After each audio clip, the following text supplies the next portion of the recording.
கோதம்பு புட்டு செய்ய போகிறேன்.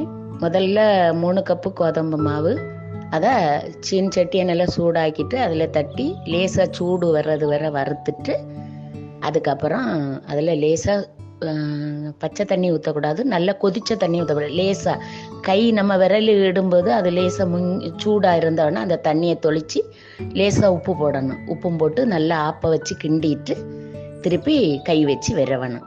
நல்லா விரவிட்டு திருப்பி மிக்சியில் வச்சு ஒரு தட்டு தட்டிடணும். அவ்வளவுதான். அது பிறகு புட்டு குழாயில் வச்சு அவிக்கணும்.